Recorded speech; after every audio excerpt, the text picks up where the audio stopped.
Welcome, bienvenidos, benvindu, to the Soccermetrics Copa Libertadores show, part of the SDH network. The only English-language show devoted to South America's premier club competition. I'm your host, Howard Hamilton, the founder of Soccermetrics. The Copa Libertadores started in February with preliminary round ties among 6 clubs. Over the following 2 months, 41 more clubs joined the competition. Through group and knockout stages, the field was winnowed down to the last 2 teams standing in this year's Copa Libertadores. On November 29, in Lima, a new club will once again be crowned Champions of America. But who will that be? Listen on to this episode because I'll recap the 2 decisive matches that concluded the semifinal round of the 2025 CONMEBOL Libertadores. There's nothing else to talk about around South America, so let's get started with the encounter in Avellaneda between Racing Club and Brazil's Flamengo. Flamengo coming into this match with a 1-0 advantage from the first leg. Racing Club made 2 changes from the first leg, with Martirena and Sosa on the sidelines. In goal was Facundo Cambeses. The back line consisted of Gabriel Rojas, Marcos Rojo, Nazareno Colombo, and Facundo Moura. In defensive midfield was Bruno Succolini. Midfield, Tomas Konechny, Agustin Almendra, Juan Nardoni, and Santiago Solari. And the lone striker up front, leading goal scorer Adrian Martinez. Flamengo, lining up in a 4-2-3-1, made 2 changes from the first leg. Pedro was out, and Leo Ortiz was back in. In goal, Agustin Rossi. Defense, Alexandro, Leo Pereira, Leo Ortiz, Guillermo Varela. Defensive midfield, Jorginho and Eric Pulgar. Forward midfield, Jorge Carrascal, Georgian de Arrasqueta, and Luis Araujo. And the lone striker up front, Gonzalo Plata. The match kicked off half an hour late, but Racing came onto the field to a spectacular display of light, color, and smoke. One of those classic, passionate South American nights at a classic venue. The kind of scene that CONMEBOL publicizes on one hand, yet punishes on another. Racing needed just 1 goal over 90 minutes to change the tie. But this night would be a night of goalkeeping displays on both ends of the pitch. It would be Flamengo who would come closer to goal in the opening minutes, when Luis Araujo's attempt sailed past Facundo Cambeses' left-hand post. Agustin Rossi, Flamengo's Argentine goalkeeper, answered the call to action with a fantastic save to Tomas Konechny's headed attempt. Cambeses had to respond to 2 dangerous chances, both created by Georgian de Arrasqueta. First, a one-on-one encounter with Guillermo Varela in the goal area, then a similar attempt by Nazareno Colombo that Cambeses parried away with his face. Racing enjoyed the majority of possession in the first half, but they lacked precision and creativity to trouble the Flamengo back line. Too many of their forays in the final third ended in crosses that were either too deep or long balls that went to no one. Armani was present to collect any loose balls in his area, and the intense, passionate atmosphere in Avellaneda eventually ebbed away to a nervous silence. In the second half, Flamengo defended deeper in their low block as Racing pressed up the pitch seeking that anticipated first goal. But long balls and wayward crosses were a poor way to find it. Adrian Martinez, the leading goal scorer of this competition, was starved for space and service. Racing did gain an opening when Gonzalo Plata got suckered by Marcos Rojo and saw a red card for violent conduct. Felipe Luis responded by removing Arrascaeta and Carrascal and doubling down on a defensive posture. With more space in the middle, Racing had room to work, but the closest chance came from Martinez's head attempt that Rossi rejected. Rojo was thought to have gotten himself ejected for an elbow to Leo Ortiz's face, but a check from VAR confirmed that instead of an elbow, there was an inadvertent clash of heads, and the red card was rescinded. In the final minutes, Gustavo Costas threw all attacking options onto the field in a desperate search for an aggregate equalizer. Adrian Balboa's attempt went wide. A shot by Colombo flew over the crossbar. But the moment, by far the best moment, came in the second minute of second half stoppage time. A cross found its way to Luciano Vieto in the center of the penalty area, and he settled and fired a deflected shot from the penalty spot. Armani was present to block the ball away. The final whistle brought celebration by Flamengo's players, staff, and all those in red and black. Racing Club nil, Flamengo nil. Flamengo advanced 1-0 in aggregate. So that deflected goal by Carrascal toward the end of the first leg turned out to be the only goal of this tie. An unlucky way for Racing to concede, and an unlucky way for Racing to be eliminated from this competition. They had their chances, though. Racing Club generated 2.4 XG in this match, compared to 0.4 for Flamengo. But the sense from that side was definitely a feeling of frustration. Adrian Martinez, Racing's leading goal scorer, and the leading goal scorer in the Copa Libertadores, has no goals in his last 9 matches across all competitions. In fact, the last time he scored was in the home leg versus Vélez in the quarterfinal of this competition. For Flamengo, vindication for players, vindication for Felipe Luis, who deployed a defensive setup, who departed from their usual attacking style, and he succeeded. He is in a Libertadores final for the first time as a manager. He has experienced an upward trajectory since he started his managerial career. And at the end of November, he will play for a chance to become champion of America. Now moving on to the second semifinal between Palmeiras and Liga de Quito. Abel Ferreira made 4 changes from last week's match versus Liga in Quito. In goal, Carlos Miguel. Defense, Murillo, Bruno Fuchs, and Gustavo Gomez. Midfield, Joaquin Piqueres, Andres Pereira, Mauricio, and Allen. And the forward line, Victor Roque, Juan Lopez, and Ruben Sosa. For Liga de Quito, Thiago Nunes made 2 changes, one of which to replace Brian Ramirez, who was suspended, while keeping the 3-5-2 formation. In goal was Alexander Dominguez.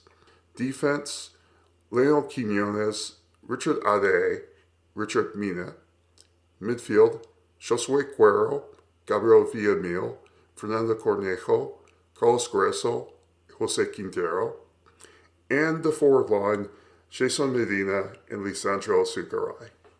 When I previewed the first leg 10 days ago, I was very skeptical that Liga de Quito could get away with a 3-man defense against a potent Palmeiras attack. Liga responded to the skeptics by playing on the front foot from the kickoff. But in this decisive match in hostile territory, Thiago Nunes again chose to deploy a 3-man back line. It would be a decision with disastrous consequences.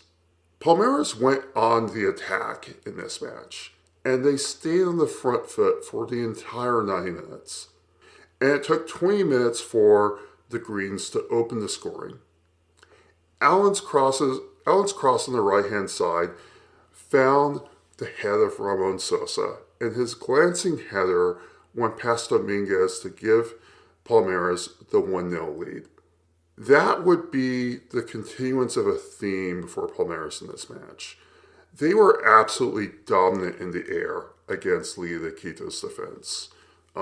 Every headed attempt that they had in the penalty area seemed to be won by a Palmeiras player to either maintain possession or open up space for a player arriving late. Liga de Quito were looking to get to halftime with only one goal conceded. I believe that they were anticipating conceding a goal, but 2 goals would have made the tie a lot more interesting and increased the nerves on their side. They almost succeeded. In the 5th minute of first half stoppage time, a deep cross into the box caused panic in the Liga de Quito area. The ball was headed back into space, and Bruno Fuchs arrived late and shot past Dominguez to give Palmeiras the 2-0 lead. Now 3-2 on the aggregate as both sides went to the dressing rooms for halftime. In second half, Palmeiras laid siege on the Liga de Quito goal. And it took about 15 more minutes, actually 20 minutes, for Palmeiras to equalize the tie. Long passes by the Flamengo midfield put Victor Roque in on the left side. He crossed over to Rafael Veiga, who made another one of those late runs, and he slotted past Dominguez to give Palmeiras the 3-0 lead. Liga almost conceded a 4th goal 8 minutes later when a free kick rebounded off goalkeeper Dominguez, but it was cleared away by Liga de Quito defender. But 8 minutes from time, the inevitable happened for Palmeiras. Allen, making another one of those darting, incisive runs, drove into the box along the end line. Grayson entangled with him and brought him down, drawing a penalty kick. Rafael Veiga stepped up to the penalty spot and drove the ball down the middle. 4-0 to Palmeiras, 4-3 on the aggregate. That's how the match and the series concluded. Palmeiras advancing an incredible 4-0 aggregate victory. One of those classic Libertadores ties.